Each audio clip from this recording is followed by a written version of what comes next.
Hey everyone, Hey. so we're in Stockholm for the weekend. Very rare that we go anywhere, but we've been to Stockholm, and while we're here we thought it'd be fun to contact a guy I know called Greg, who's from the UK, and he works at a place called Kaiser Classic. You can see the gate behind us, which is a very special car dealership here in Sweden. So got in touch with Greg, and he very kindly offered to give up some of his Sunday to give us a tour of this very interesting place. So let's go and take a look, shall we?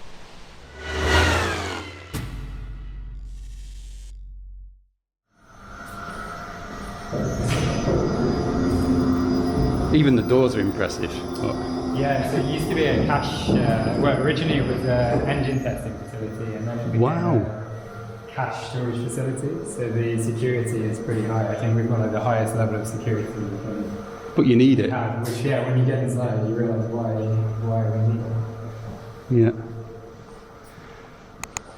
Yeah, we obviously sell a lot of cars here, but we also do storage as well. So for our storage customers, it's just very reassuring that we have such high security and difficult access if anyone ever tried to steal something from you. Yeah. And you were saying before, because we met a little bit earlier, that about it's primarily Porsche. And do you want to explain why? The Kaiser family, Staffan Svaberg, Kaiser raced for Porsche in the 50s, raced the 550 Spider. At one point he held the Swedish speed record, which is pretty cool, in a 550 Spider. So, I mean, one of the most iconic race cars that Porsche built. He raced that and then went on to a 356 also. So the family have had a really long-standing history with Porsche, and his sons, both of his sons actually, but Staffan particularly, has done a lot of racing in Porsche. He's raced 944s, 930s, owned and raced so many Porsches over the years. So the family have always had a really strong connection to that, which is great. So we have a lot of Porsche here. I think we have 5 Porsche technicians now in our workshop. One of those guys has worked for Porsche for over 50 years, so we have a really experienced team, both on sales and on the mechanical side of things for Porsche. So we really love that brand. But Staffan has also lived in the US. He owns a genuine Shelby GT350, so he loves American cars as well. We'll see some of the cars in a minute. Yeah. We get a really good mix of stuff. It's lovely. I mean, I could drive and sell Porsches all day, but it's nice to get some different stuff in. We have some Cobras and a few different cars, a bit outside the norm. So. And do you know how they came on this? Was it just that this place came available to be used? I mean, Staffan has been in the trade for years and has a lot of contacts and friends, and found out that this place was going to be up for rental. The cash storage company had moved out, and I mean, you couldn't almost build a better place. Although it's underground and you have no natural light, but from security, it's amazing. From a security point of view, and the space itself, we have so much space here, both for storage and for selling, and the workshop, as I showed you earlier. So it's you almost couldn't build a better place than high value cars. And very few people know. Like if you're in the car scene, you probably know about it, but outside of that, not a lot of people know it's here, which we quite like. Yeah, which is good. Yeah. So do you want to talk us through a little bit some of the cars briefly? I know you're short for time. I mean, by the two most interesting cars, they're all interesting cars, but the two highest value cars, we have the Turbo S Light Bow in the corner. There's another video on YouTube about that, another YouTuber shot. But that's one of 86 cars, one of 14 no options cars, so it's like the purest form of light bow, the most lightweight form you could buy. So that's a really special car. Usually we have 2 356s, at the moment we just have one. One of them, the blue car, is just on the Mille Miglia, so that's down in Germany at our partner company. But the red car is a former Mille Miglia winner, 56, won his class, so really special car. It's hiding. Those are just at the back over there. But I mean, here we have a 964 Speedster, again, a super rare, collectible car. This has a wide body kit, so this was fitted after leaving the factory at the Japanese, one of the Japanese Porsche dealerships. So this is fitted almost like factory fitted, no welding. If you look under it, it's it looks stunning. This is a really, really special car. We had a black one also, but we sold that recently to the US. So, those are super special cars. And then, as I said to you before, because of the family connection to Porsche, our connection as a company to the Porsche community, we always get a lot of 911s to sell and play with, which is great. Yeah. This is one of my favourite cars. We have a 1987 Carrera, so first year with the 3.2 with the G50 gearbox, but this has actually been backdated, so to most people it looks like a RS. One of the giveaways is obviously the 16-inch wheels, which Yeah. non-standard, but yeah, to most people they would think this was a 73 RS, but it's a backdated 87. So one of my favourite cars because it's a car you can track and enjoy. You've got Yeah. the 3.2 Carrera motor, the G50 gearbox, but the look of a 73 RS, which is one of the most iconic cars that Porsche made. So. You were explaining earlier, weren't you, about the fact that the early cars, the air-cooled cars, were dry sumped, so you could just race them, but the later cars you can't. Literally, take them from the factory and take them out on racetrack, and found very quickly they couldn't do the same in the water-cooled, like the 996, which is pretty funny. They're amazing cars. The early 911s, they literally. It was a car, they were true weekend races. Guys would take these to work during the week and then at the weekend race them. Take them on a racetrack at the weekend. And it's a shame that era is kind of, we've moved away from that era of cars and driving. I think it's really fun. We were talking about that, weren't we? It's like you've lost that now with modern cars. That's another really special car. So this just came in a couple of weeks back. It's a 1974 Carrera MFI 2.7. So it took people a while to kind of cotton on to how special these cars were, but basically it's a 73 RS touring underneath, just with G body bumpers and a bit more sound deadening and a different G interior. So the engine is mechanically the same, I believe, as the 73 RS. So these are now, one just sold at auction in the US for $434,000. So. And for comparison, a 73 RS touring would be $700,000 or $800,000. So these are now creeping up to the point that they're almost not drivable anymore, are That's they? the problem. When you get to that kind of price level, the guy who owns it has driven it a bit, and he's a bit reluctant to sell it because he loves the car. Sorry, but it gets to a point where it's difficult to drive and enjoy them. And this is my favourite car here, for obvious reasons. It's very me. Everyone, almost everyone. If you've been into Max Parra or tuning, any kind of modified car scene, even JDM, a lot of people come in and think it's an RWB car. It's actually originally a factory 930, originally oak green, so this is the original colour, possibly even the original paint on this. But was converted to a 934 recreation using an Andial Racing body kit, which is not even parts that you can buy anymore. It's a really, really nice conversion. It's beautiful to look at. And the engine on this was built by a guy called Mika Svens, who's I think he used to run or work in a Porsche motorsport team somewhere in Sweden, so he's a legendary Porsche engine builder. This is running about 550 horsepower. Really nice. And it can't weigh a lot. Probably around 11 or 1200 kilos. Wow. Beautiful. So this car is also a pretty special one. So Roof BTR, originally I think I guess they were somewhere around 400, 450 horsepower. That wasn't enough for Stockholm, so now it has I can't remember the name of the company, it's Turbo Technics. Turbocraft. Rebuilt engine, now got a flat fan with a carbon fibre surround, Elephant Racing chassis. I think it's not far off 700 horsepower in this, so absolute monster. And it's finished in, I think it's called Prussian blue, which is quite a special shade as well. With a blue interior, so really, really nice spec.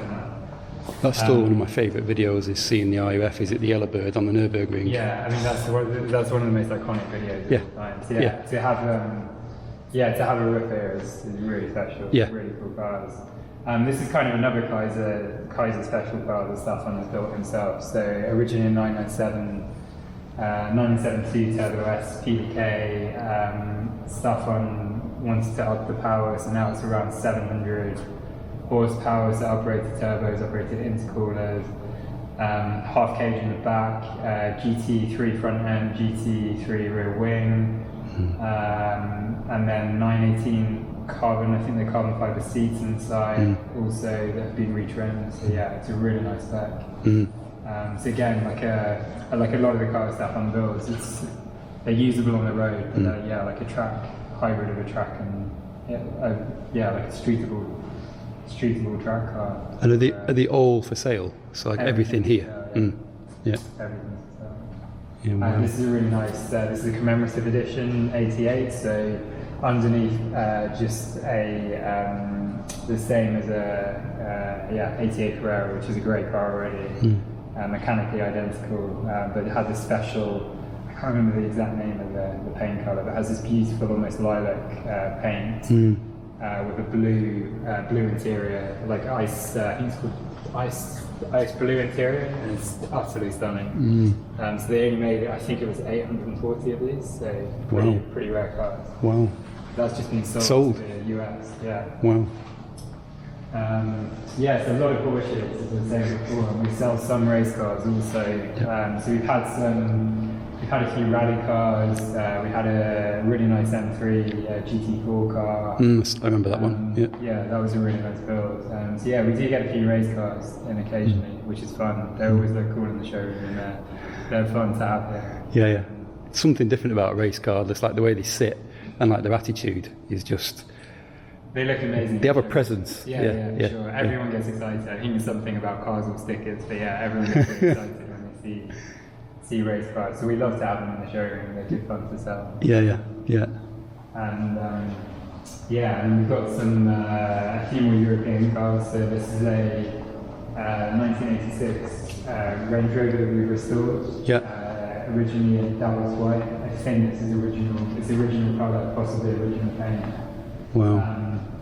Just done a complete restoration on that car. I drove it to a car meet over in Knivsta on Thursday night, and drove beautifully. It's a really, really lovely car to drive. You do. I've seen a few now, like Range Rovers on the Swedish roads, and I didn't used to see them at all. But yeah, they've become really flexible and quite desirable. I think they're a bit of a status. Like a status car. So yeah, really interesting. The values are definitely increasing. We thought we'd escape the drilling, but I'll talk about this car. This is a really nice project car that we've just sold. It's a 308 GT4 Dino. Really nice project. So one of our clients has hopefully just bought this, and it's going to be a year-long restoration, total overhaul, engine, possibly some body stuff, paint, interior. He's really excited. So we have a full workshop here that's able to take that on, which is nice. Yeah, I didn't realise that about you guys, that you're like a one-stop shop. So everything. You could bring. One of our customers did bring literally a shell here the other week, a Volvo Amazon Combi, just a bare shell that she wheeled in. It's like, she put this together for me. She had another garage, which we get quite often, where cars have been at other garages and they just sit and nothing really happens. So they end up coming here because we have a big specialist team here, so we can turn cars over a little bit faster. Everything from oil changes to complete bare shell restorations. We have a number of those ongoing at the moment. Yeah, like the workshop's impressive. Yeah, it's pretty cool. And as I said before, we have five Porsche technicians there, and a guy who's an ex-F1 fabricator who's working on the Cobra project. So you showed me that. Really good team of guys. Highly experienced technicians. So, it's kind of nothing. There's not really anything we can't do on the cars, which is great. So, as you said, it's a one-stop shop. We were at a Cars and Coffee yesterday, and a guy was like looking at the interior on this, and he's going to bring his Defender here to redo the whole interior. So we have an in-house upholstery guy as well. Everything. Oil changes to bare shell restoration. Everything. Some of the Americana. This one's quite interesting. I've spotted that this one isn't. This isn't standard. So as I was saying, we have a really strong history with Porsche, and it's one of the main brands that we sell. But Stefan has lived in the US, owned a number of US cars, has a real appreciation for them. I think we all do. Like, a couple of our mechanics started on US cars before going to Porsche. So This is a car that we saw on the market and contacted the owner, and yeah, we just loved it. So we had it in here on. Originally, it was a consignment car that we were selling for him, but then we bought the car off him. We just loved the build. The guy who built it, David Gunners, has built a number of these pro touring. Seems to specialise in 50s, 60s US like sedans and coupes, and doing really lovely pro touring builds. So, yeah, this is a 454 brought out to 467. I mean, nothing on the engine is untouched. Air ride suspension, basically like a pro touring chassis, lightweight wheels, wheelwood brakes. Yeah, just everything on this car has been modified, and the bodywork is. Our guys in the workshop were saying it's almost probably better than it left the factory. The paint is just incredible, and how straight the body and all the panels are. It's exceptional. So I think pretty much all of us here, it's one of our favourite cars. We just love it. It's a really fun build. Yeah, beautiful. And it's a show-winning car, and the cool thing is David, when he built the car, a lot of people trailer their show cars, but he would drive these, win the awards, and then drive these. The coolest thing, I heard a story that there were, he did a burnout on like one of the shows and got a ticket from the police, and then everyone chipped in and paid the ticket, which is really cool. So yeah, I mean, we found rubber, like mounds of rubber in the wheel wells from all the burnouts we've been doing in the car. So yeah, it's been properly driven and enjoyed. We like yeah, that's what it's about. Trailer queens. 49 Buick Super. It's the most stunning car. There's something about American cars. You can spend, if you take 200 or 300 photos of a Porsche when you're selling it, you'll come to something like this and end up with like 300 or 400, because the detail on American cars, the badges, the chrome, all the little touches is just something else. The Americans are so good at all those details and extras that just make the car feel really special. So, I love to photograph. They're one of my favorite cars actually. Like detail photos are just amazing on American stuff. But to drive as well, they're very different. Obviously to a Porsche, but compared to like a European saloon, they're just very different experience. For me, like the ultimate kind of milkshake hamburger. Go for a cruise with the kids. They're just the nicest things to drive. On a day like today, if you just want a more mellow, floaty drive, they're super fun to go out and. So yeah, I really like. They're a nice contrast if you've gone from a Porsche to something like this. It's fun to try them. Then we have we also have a few Cobras. So Cobras are probably like our second best-selling car really. So we sell, as I say, a lot of Porsche, a lot of specialist knowledge here on Porsche. But I think since in the time that I've been here, I've sold probably 5 or 6, maybe more Cobras. So we've kind of fallen into a bit of an opportunity there with acquiring these cars and selling them. Because there's not many in Sweden and not many companies that really know how to sell them and work on them.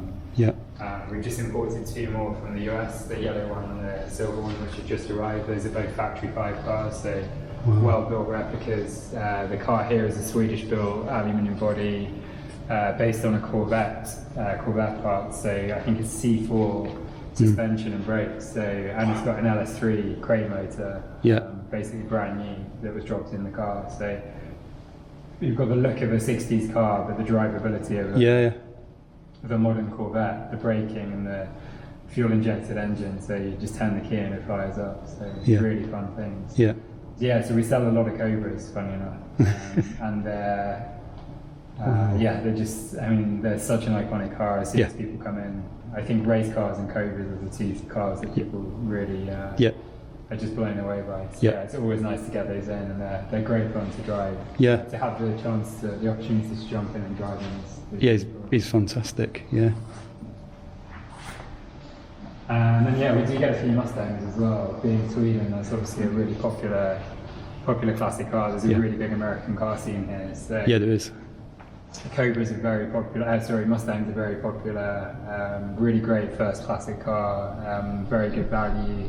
Lots of parts availability. You can build them to a show car. You can build them to a drag racing car. You can build them to a track car. Or race car replica. Like they're very versatile as a platform, and there's so many parts for them. So we sell quite a few of them, and we own one of the best Mustangs produced, which is original. Well, this one's not very original, but GT350. This one's been modified by Stockholm completely to his own specifications. So he wanted something he could drive on the racetrack and really enjoy. So this has had coilovers fitted, carbon fiber drive shaft, Porsche brakes, Porsche turbo brakes, Recaro seats, fuel cell in the back, 408 small block, pretty much like a race built motor.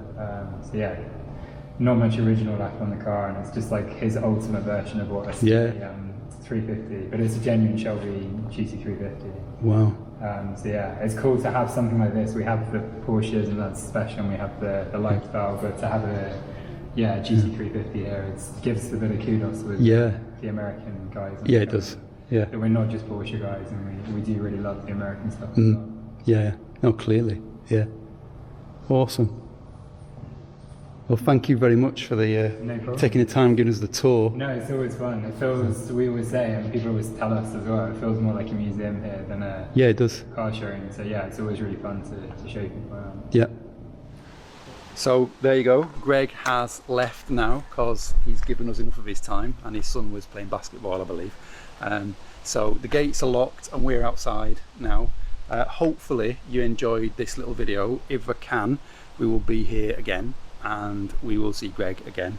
And they do a lot of cars and coffee meets here, and they do a lot of kind of cool things here at this kind of unit, and also outside. Like Greg this morning had his Mark 1 Golf GTI out for a drive with some friends, so knew he was a car guy instantly. So great fun, and like I say, thank you for watching, and on to the next video.